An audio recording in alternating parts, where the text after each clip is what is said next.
presentamos En Tres Puntos. Flavio Gutiérrez, ustedes y nuestros invitados analizarán el acontecer nacional e internacional, hechos e ideas que ocupan la atención de la sociedad. Un aporte al debate en busca de soluciones a los asuntos nacionales e internacionales actualizados. En Tres Puntos. Buenas noches a ustedes, amigos televidentes de su programa En Tres Puntos. Aquí estamos nuevamente, como de costumbre, de lunes a viernes de 9 a 10 de la noche, a través de su canal RNN, canal 27, en su programa En Tres Puntos. Y hoy, acompañado del doctor Nelson Balcácer, y de igual manera con un invitado especial que después del doctor Balcácer dar las buenas noches, pues lo presentaremos. Doctor. Gracias, Guillermo. Buenas noches a ti, buenas noches al país, buenas noches a todos nuestros amables telespectadores, que noche tras noche, a esta hora tan especial, pues nos permiten llevar a sus hogares.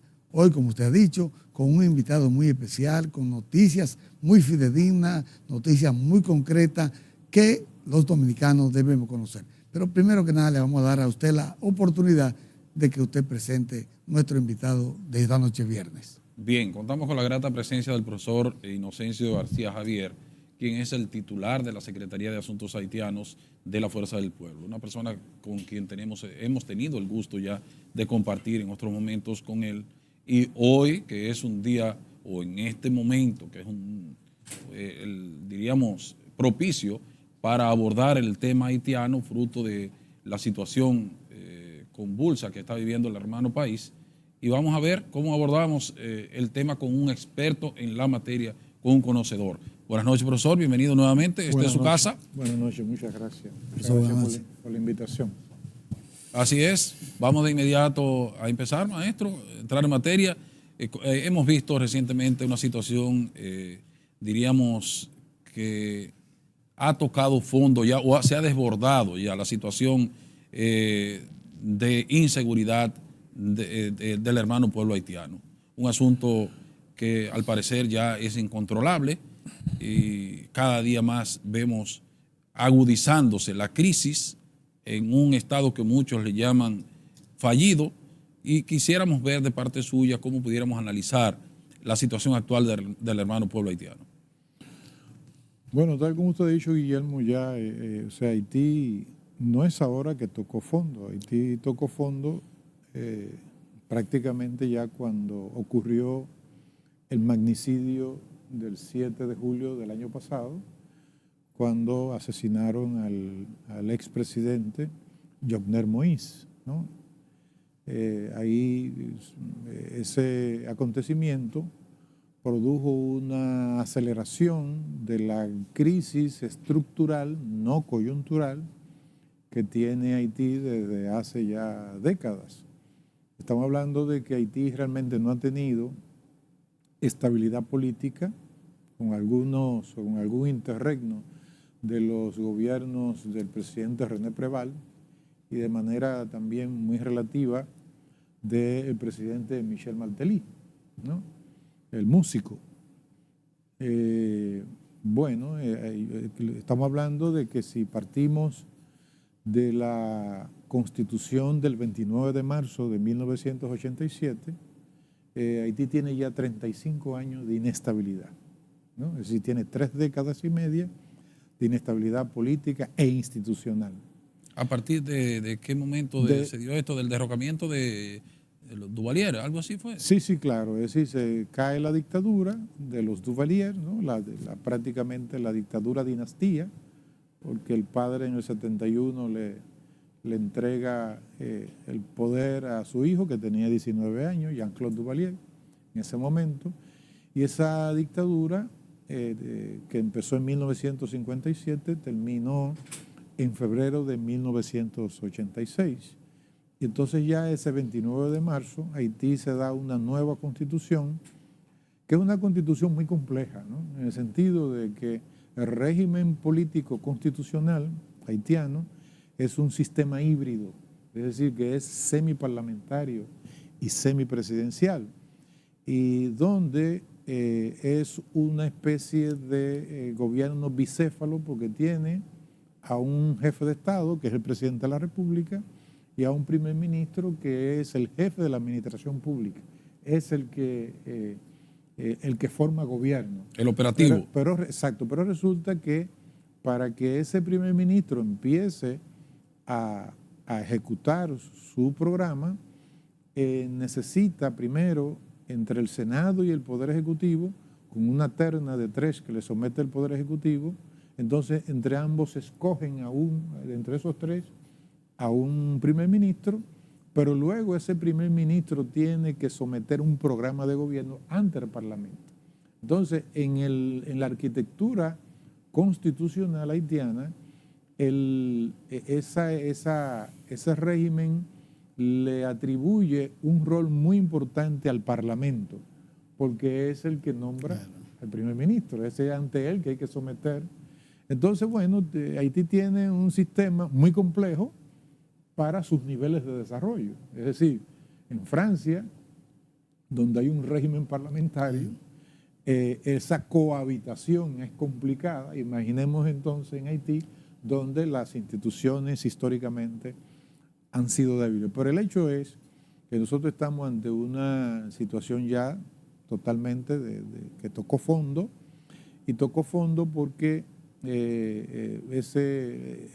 lo primero es que estamos ante un gobierno que no es un gobierno de jure, sino que es un gobierno de facto, porque no está amparado constitucionalmente. Es un gobierno que fue prácticamente puesto ahí con un comunicado que sacó el Call Group.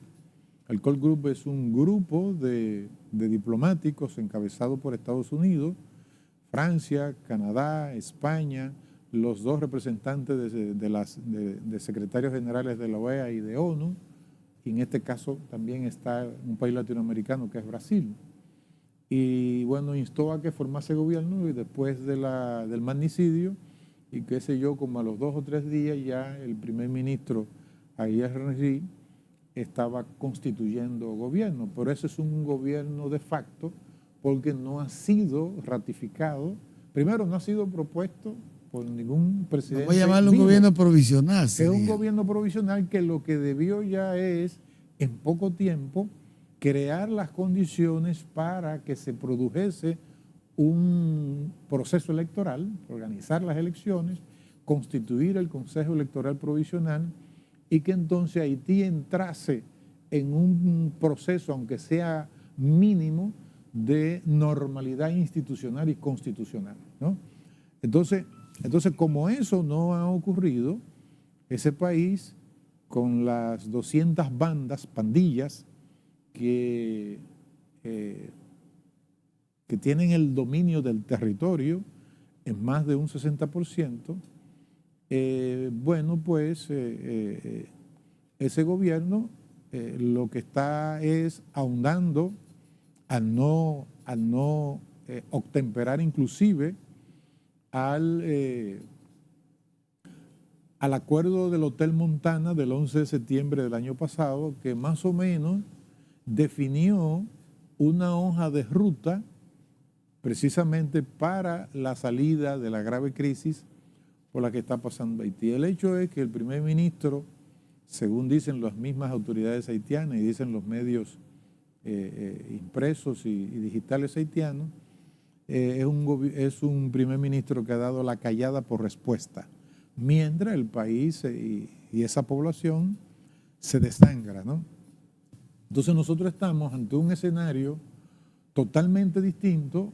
Si esa crisis era inédita, ahora este nuevo escenario es totalmente inédito, porque resulta que, aparte de la presencia de 200 pandillas ya confirmadas, y que 95 de ellas actúan en la zona metropolitana de Puerto Príncipe, entonces ahora se le agrega lo que en Haití se denomina en creol el déchuqué, que es la tierra arrasada. Entonces ya hay en todas las provincias saqueos, incendios de viviendas, etcétera, ¿no? Inocencio, el presidente dominicano, el gobierno, el Estado, cada vez que se tocaba el tema de la seguridad, de nuestro país en base a la inseguridad que vive el pueblo haitiano, siempre decían que nuestra seguridad no estaba en juego. Pero en este momento vemos que el presidente Luis Abinader, el cual fue llamado por las altas instancias norteamericanas, ayer se destapa con unas declaraciones diciendo que aunque él siempre ha promulgado porque las soluciones a los problemas haitianos sean soluciones buscadas y dadas por los ciudadanos haitianos, pero que en este momento él apelaba a la Organización de Estados Americanos y países del continente para ver qué solución se le buscaba, porque no había de otra. ¿Usted pudiese decirnos a nosotros si esto es una línea del gobierno norteamericano o si usted entiende que esto ha sido una disposición solamente del presidente Abinader? Bueno, yo no podría afirmar si es una disposición o una línea bajada por el gobierno de los Estados Unidos, el gobierno del presidente Joe Biden, porque lógicamente sería arriesgado decirlo, porque uno no cuenta con información de cuáles fueron las circunstancias en que se produjeron esas distintas reuniones que hizo el presidente. Ni se van a saber. Ni se van a saber tampoco. Pero de todos modos, hay que sí mencionar y decir que la vicepresidenta Kamala Harris es la que lleva la agenda migratoria para toda Centroamérica y el Caribe del gobierno del presidente Joe Biden. Es decir, el presidente Joe Biden le ha encargado el tema de la gestión migratoria a la vicepresidenta Kamala Harris. Aunque se diga que ese tema de las relaciones dominico-haitianas, porque no salió de seguro, lógicamente, que ese tema, porque es un problema de carácter no ya bilateral entre la República Dominicana y Haití, sino que es un problema de seguridad regional.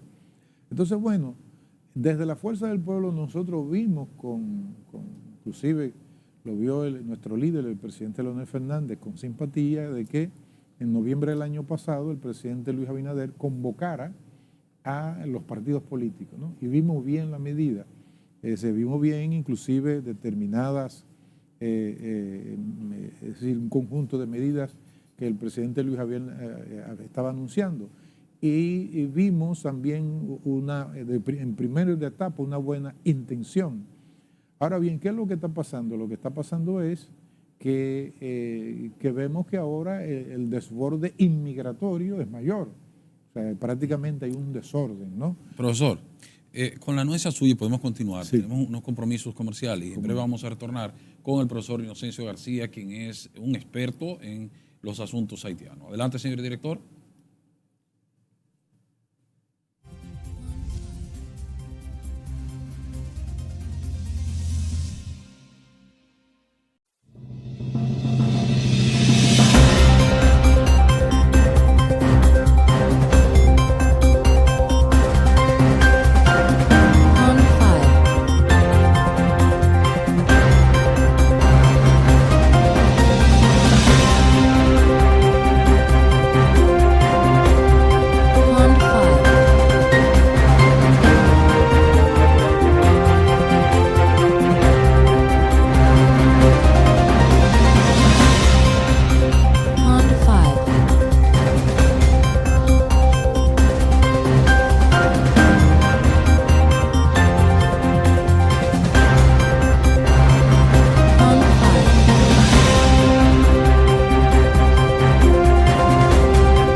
Bien, continuamos en este su programa en 3 puntos con el profesor Inocencio García, pero antes de ello vamos a brindar, doctor y profesor Inocencio, por, diríamos, la estabilidad del hermano pueblo haitiano, Bueno, para que la normalidad pueda volver y que esas mentes puedan enfriarse y pensar en un proyecto país.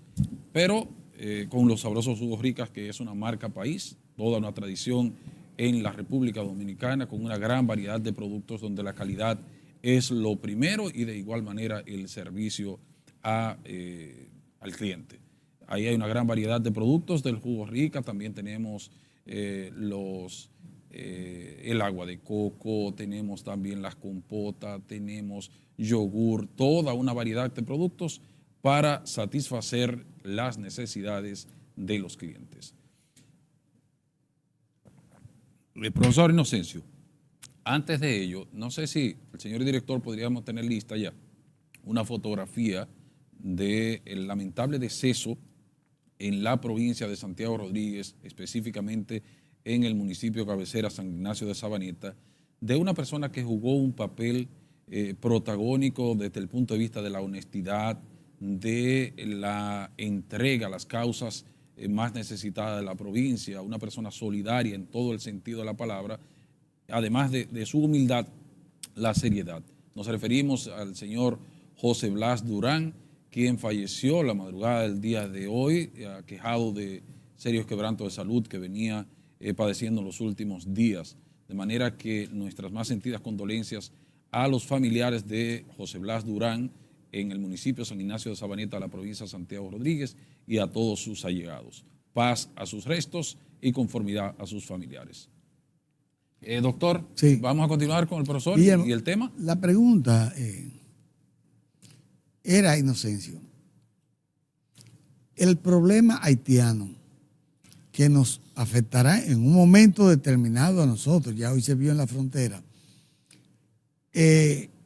no es de ayer ni antes de ayer. Entonces, ¿por qué el presidente Abinader, esa era mi pregunta, precisamente en los Estados Unidos y después de las reuniones con Nancy Pelosi, la presidenta de la Asamblea Norteamericana, y con la vicepresidenta Kamala Harris, porque él se pronuncia y dice que ya esto es inaguantable?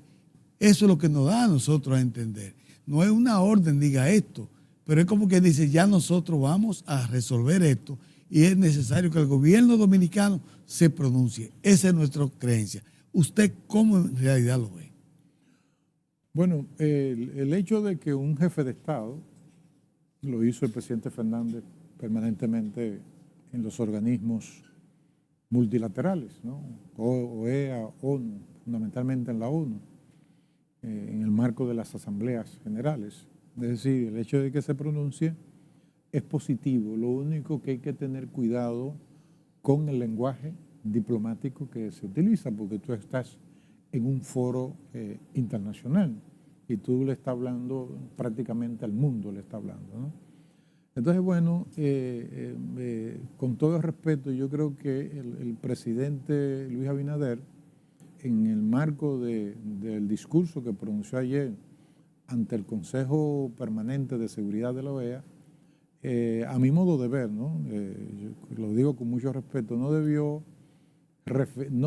calificar el conflicto, ¿no? Es decir, lo primero que hay en esa calificación de una guerra civil de baja intensidad, ahí hay dos pares de conceptos, ¿no? ¿Verdad?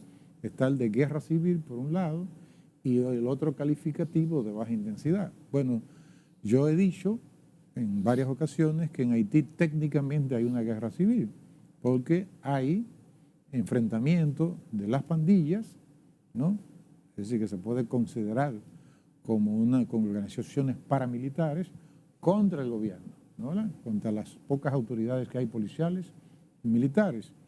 Y bueno, quienes participan son ciudadanos. En consecuencias está la parte civil. Entonces, bueno, la RAE define a la guerra como desorden, como pelea. Entonces, muy bien, hay una guerra civil. Se puede decir que hay técnicamente una guerra civil. Ahora bien, El otro par categorial de conceptos de baja intensidad, ya habría que ver si eso le cabe a Haití, porque resulta que eso se corresponde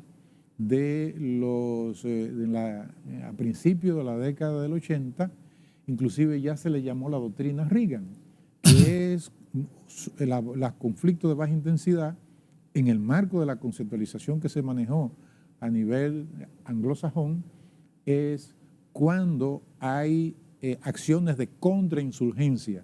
El ejemplo, lo que ocurrió en la década del 80 en los gobiernos del presidente Ronald Reagan contra Nicaragua y contra Angola. Es decir, como parte de la estrategia de contención de los Estados Unidos para que la Unión Soviética no siguiera avanzando, ¿no? La famosa doctrina de la contención. Entonces me parece que quizás ahí hubo una vinculación y de un uso de concepto que yo creo que no fue el más plausible, ¿no? El más adecuado. Pero el hecho es que el presidente ahí habló en ese discurso efectivamente como si los problemas haitianos estuvieran ocurriendo en este momento. No. Es que, repito, desde la muerte, desde el magnicidio del presidente Jovenel Moïse, hubo una aceleración de la crisis, de la profundización de la crisis en Haití, inclusive en un mayor empoderamiento de las pandillas, inclusive cada vez y más de manera más creciente, fuertemente armadas, con armas de grueso calibre. Ahora, ¿qué yo hubiese...? Ya el presidente, con perdón suyo, el presidente Abinader dijo, también en los Estados Unidos, que esas pandillas van a tratar de ingresar al territorio dominicano para subvertir el orden. Claro, es decir, hay realmente esa posibilidad por la porosidad de nuestra frontera. Pero el hecho es que, a mi modo de ver, fue correcto que el presidente Luis Abinader dijera que ese es un problema de seguridad nacional. Pero eso ¿Y cuál sería entonces? Pero eso debimos decirlo hace tiempo, ¿no? Pero ¿cuál sería la posición suya, maestro? Sí, pero ahora yo diré lo siguiente. Sí. Es decir, si usted ya tiene una postura, una definición de que ese conflicto, ya que se ha desbordado, como hemos dicho, representa una amenaza para la seguridad nacional en la República Dominicana, lógicamente que usted debe de adoptar medidas extraordinarias con respecto a la frontera, en lo que tiene que ver con presencia militar. Así es. ¿no? Y en segundo lugar, todo lo que tiene que ver a nivel nacional, sin ningún tipo de represión, pero hay que elevar el nivel de alerta de inteligencia del Estado dominicano, porque usted no sabe si, como ya se ha dicho, que líderes de esos pandilleros han penetrado territorio dominicano. A nivel de esas propuestas que usted acaba de decir, en función de su conocimiento, de medidas de seguridad que se deben tomar por parte de nosotros, la República Dominicana, ¿hay otras alternativas que en función de sus conocimientos usted entienda que la República Dominicana debe de fijar ante esta problemática haitiana? Bueno, nosotros en noviembre del año pasado, en una rueda de prensa, como Fuerza del Pueblo, le sugerimos al gobierno y le propusimos 8 recomendaciones.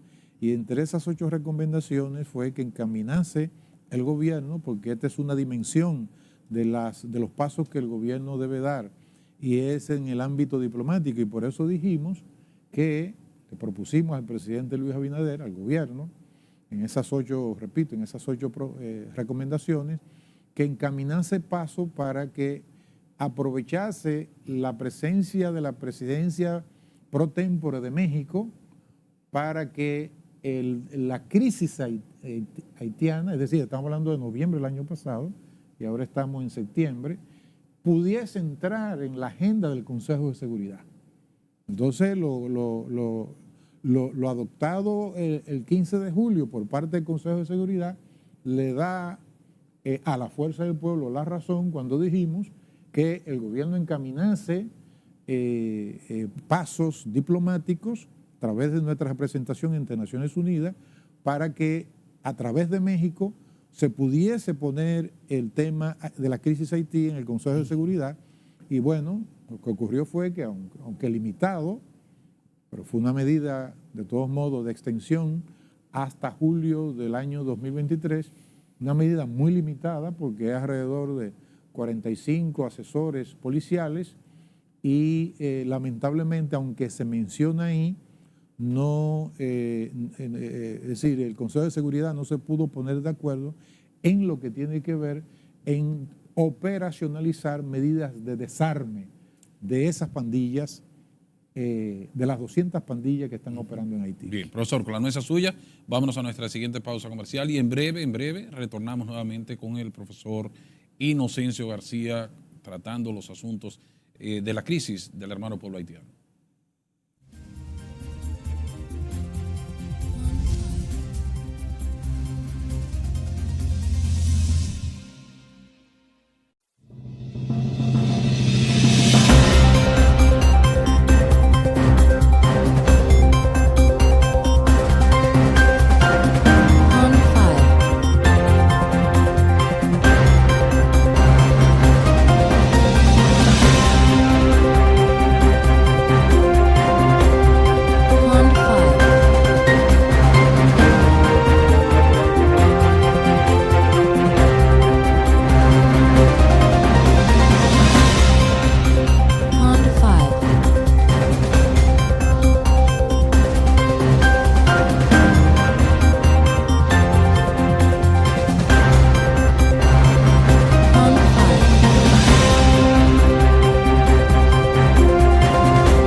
Bien, continuamos en su programa en 3 puntos. Doctor, usted tenía una preguntita. Sí. Inocencio, fíjese, en el día de hoy corrió, vamos a decir, el rumor, sí, aunque lo presentaron un video, pero una vez nunca sabe cuando los videos son viejos o son nuevos. Pero que en una parte de la frontera derribaron una puerta fronteriza y parte de ciudadanos haitianos entraron a la fuerza, me parece, no sé, fue en Dajabón, hacia el territorio dominicano. Mi pregunta es la siguiente. Si eso llegase a suceder y nuestras Fuerzas Armadas o CEFRON tomaran que tomar algún tipo de represalia y en esta represalia cayeran ciudadanos haitianos muertos Uno por entrar y otro por defender lo que son los derechos que nos corresponden y las obligaciones que ellos tienen como militares de proteger la franja fronteriza nuestra. ¿Qué usted cree que pudiera suceder en cuanto a opiniones internacionales, sabiendo que países importantes ahora mismo se vieron en la necesidad de cerrar sus legaciones diplomáticas en el vecino país de Haití? Inclusive nuestra legación diplomática ha sido cerrada. Sí. Entonces, ante esta amenaza, ¿qué pudiera pasar si se originara una cierta cantidad de muertes en un momento como ese? Mire, independientemente de si ocurrió O no efectivamente o no ocurrió, ¿cuáles son las medidas que debe adoptar un gobierno en una situación como esa? Es decir, un gobierno ante una situación como esa, que repito, que no, un gobierno no se debe dejar sorprender por acciones de esa naturaleza. Cuando digo no sorprender es que no ocurran, sino que el gobierno esté preparado precisamente ante tales escenarios. Nosotros no sabemos si el gobierno dominicano se ha preparado precisamente para poder gestionar, administrar un escenario de esa naturaleza que usted menciona, que tiene una alta sensibilidad a nivel de los organismos internacionales, ¿no? Uno alberga la esperanza de que el presidente Luis Abinader haya aprovechado sus importantes reuniones en Estados Unidos, encabezada por la vicepresidenta Kamala Harris, precisamente para poner sobre la mesa un probable escenario que no se descarta, ¿no? De esa naturaleza. Que va a suceder en cualquier momento. Puede suceder en cualquier momento. Entonces, la respuesta es militar. No, no es militar. Es policial migratoria. Entonces lo importante Pero ante un hecho así, embajador. No, es policial migratoria, no es militar, porque tú no estás enfrentando. Claro está, eso no quiere decir que el CEFRON, que es seguridad fronteriza, no participe y apoye, tiene que apoyar. Ahí tiene que haber presencia militar en la frontera, porque hay... ¿Es una migración? Hay 200 pandillas armadas con armas de guerra del otro lado. Consecuencia, ahí no tiene que haber duda. Ahora bien, ante una poblada, que así es que se le debe denominar, ¿no? Ante una poblada, es decir, no son ciudadanos que están penetrando, disparando con Correcto. armas, ¿no? Porque no es una guerra, sino que es una poblada. Entonces, una poblada, tú no podemos hacer lo mismo que se hizo en 23, 24 y 25 de 1984, donde lo que ocurrió fue una poblada que no se iba a tumbar el gobierno y sin embargo, lamentablemente en ese momento el gobierno nacional nuestro, de ese periodo 82-86, dio la orden de disparar y no se sabe dónde están más de 250 fallecidos. ¿Tendrían los organismos de seguridad, los organismos internacionales, profesor, la capacidad en términos jurídicos para actuar en consecuencia en favor de estabilizar al hermano pueblo haitiano, de contribuir a la estabilización? Es que estamos en un escenario muy complejo, muy sensible, muy delicado, muy grave, ¿no? Y se supone que un gobierno, ante un escenario como ese, debe de estar en sesión permanente. Y en este momento, lo que más se requiere es que el gobierno nacional intensifique sus contactos diplomáticos, precisamente para prever ante, por ejemplo, no solamente ante los organismos multilaterales, sino inclusive ante las potencias que son las que en el momento determinado han acusado a la República Dominicana de maltratos a los nacionales haitianos, ¿no? Pero mire, ahora mismo, en esta misma semana, se ha estado saliendo a la luz pública el asunto de cómo viven, del hacinamiento en que viven los ciudadanos haitianos que trabajan en el cultivo de caña en República Dominicana. Más sin embargo, el gobierno como tal hace tiempo que no está en el cultivo y el sembradío de caña, sino son empresas privadas. Sin embargo, se habla de la República Dominicana y del gobierno. Lo que yo quiero sintetizar es lo siguiente. Como usted dice, una poblada no debe ser combatida con tiro, con armas, con ametrallamiento. Ahí estoy claro. Pero un gobierno tiene que defender a cualquier costo la soberanía y la estabilidad de sus conciudadanos. Así es. Entonces, cuando esta gente vengan de allá para acá y los que viven aquí vengan de aquí para allá y nos agarren en el medio a nosotros, ¿cómo podrá tener la diplomacia en ese momento la oportunidad de que eso se resuelva? No, porque cuando estamos hablando de que si se intensifique la labor diplomática, no lo estamos diciendo en el sentido de que la comunidad internacional vaya a resolver ese problema. Ese problema tenemos que resolverlo nosotros, ¿no?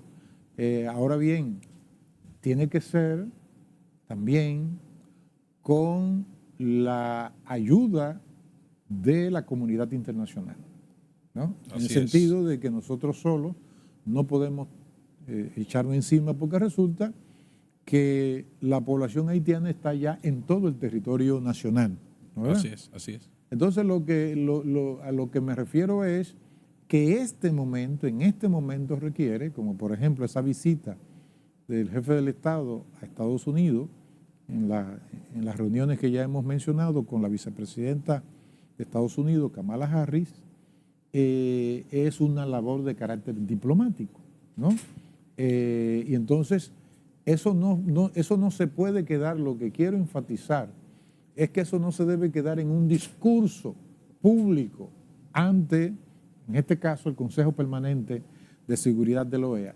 Porque al final, es decir, eso tiene que ir mucho más allá. Y yo diría que independientemente de acciones diplomáticas ante los organismos multilaterales, debe haber una intensa labor diplomática con las potencias, que son las que realmente pueden ayudar a la República Dominicana a contener esa situación en frontera. Bien, profesor, con la anuencia suya y de nuestros amigos televidentes, nos vamos a nuestra última pausa comercial y en breve regresamos.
Bien, continuamos ya en esta parte final con el profesor Inocencio García, abordando el tema haitiano. Profesor, hay historiadores que dicen que la creación del Estado haitiano es a partir de las devastaciones de Osorio, que surgen esas migraciones y esas situaciones convulsionadas de ese momento a partir de 1500, al inicio de los años 1500.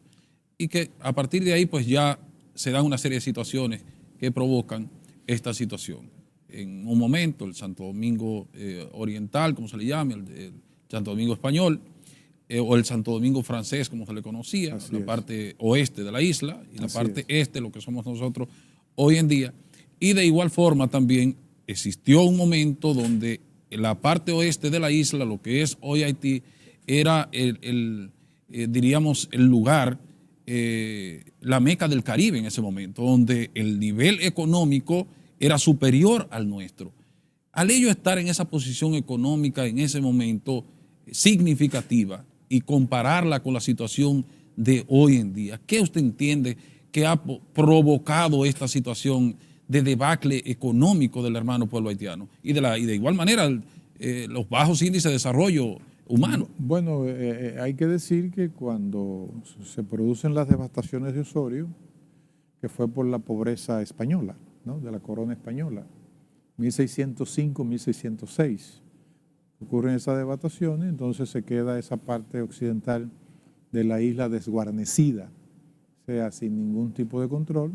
Bueno, y ya sabemos que súbditos franceses, los bucaneros, se fueron asentando, pero el hecho del fracaso económico de la corona española fue la que permitió, es decir, lo que permitió el asentamiento de la ocupación de esa parte occidental de la isla, definitivamente fue el fracaso de la industria azucarera, ¿no? Si eso se produce, ese hecho no se produce, ¿no? Pero hubo un fracaso muy temprano, ya en 1520 había un fracaso de la industria azucarera, e inclusive en el reinado de Felipe II, en 1556, se declaró la quiebra del Tesoro Español, y hay un autor que señala que ya para 1557 es el fracaso del primer Estado moderno.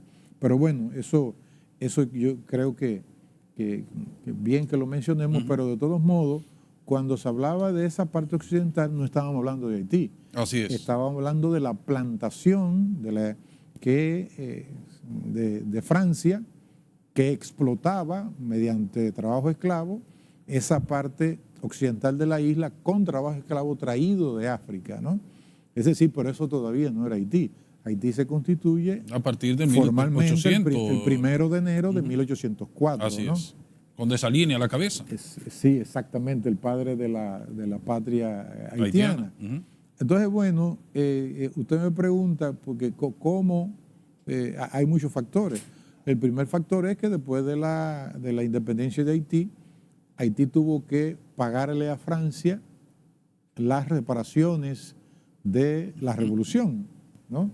Y hay una historia ya salida en The New York Times, donde efectivamente esa cifra al día de hoy significarían 21.000 millones de dólares, ¿no? Pero lo mismo ocurrió con el hoy Citigroup, que era el National City Bank de Estados Unidos, que en una exposición que hizo uno de sus funcionarios a principios del siglo pasado, decía que la mayor rentabilidad en ese banco del National City Bank fue precisamente de las deudas que ellos habían sacado de Haití. Y bueno, el National City Bank es el hoy Citigroup. Pero el hecho es que esa también es otra causa, es decir,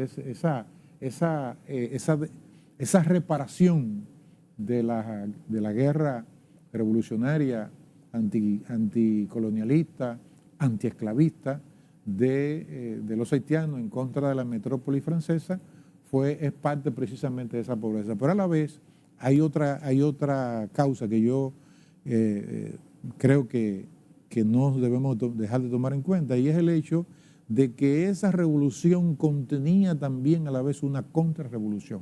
¿En qué sentido? En el sentido de que a la vez que hubo esa revolución antiesclavista, los líderes esclavizaron a sus propios conciudadanos, precisamente sometiéndolo y restringiéndolo a prácticamente como si fueran siervos de la gleba, a un régimen de coacción productiva donde esos hermanos ya haitianos, ¿no?, de los padres de la patria, fueron sometidos por los mismos padres de la patria a ese proceso prácticamente de semi-esclavización. Y yo por eso digo que la revolución, e inmediatamente se proclama la revolución, la Haití como país, como república independiente, se produce a la vez una contrarrevolución. No sé, en estos 30 segundos que nos quedan, ¿usted cree que si los países que tanto hablan de la ayuda haitiana, que tanto hablan de que nosotros nos mantengamos tranquilos viendo esta invasión pacífica, ayudaran más a Haití en cuanto a la producción de su comida, en cuanto a mitigar el hambre que este país ha tenido por los siglos de los siglos? ¿Usted no cree que esto pudiera ayudar a que, si se mitiga el hambre, si se va y se ayuda a este país así, ¿usted no cree que puede ayudarse a que se resuelva este caso de la pandilla y este caso de este desorden que vive ese país? En 30 segundos. Tres ideas. Uno, la solución es política, no es militar, ¿no? Porque ahí está el acuerdo de Montana del 11 de septiembre del año pasado, en primer lugar. En segundo lugar, no se puede para una solución enfocar como se enfocó la resolución 1542, no se puede, porque el enfoque es de reconstrucción económica y social. Y en tercer lugar, Haití necesita ayuda de inteligencia con tecnología como drones para poder desarmar a esas pandillas que tienen desestabilizado ese país. Bien, profesor, muchísimas gracias por la amabilidad de aceptar siempre nuestra invitación para ilustrar a nuestros amigos televidentes con un tema tan controversial, tan complejo como es el tema haitiano. Reiterarle que el organismo, el COE, a través del ex general Juan Manuel Méndez, ha hecho un llamado al Ministerio de Educación para que no inicien las clases el próximo lunes por los efectos que va a traer a partir del día de mañana sábado la tormenta Fiona, que cruzará por el territorio nacional y dejará significativas lluvias. De manera que ahí está el llamado. Vamos a ver cuál será la decisión del Ministerio de Educación en ese sentido. Estaremos seguros que va a obtemperar a este llamado de los organismos de seguridad. A ustedes agradecerles la amabilidad de permitirnos llegar hasta sus hogares e invitarles para que el lunes nuevamente a esta misma hora y en este mismo espacio nos esperen. Doctor, feliz noche. Gracias, buenas noches y hasta el lunes si Dios así lo permite. Gracias. ¿Cómo no?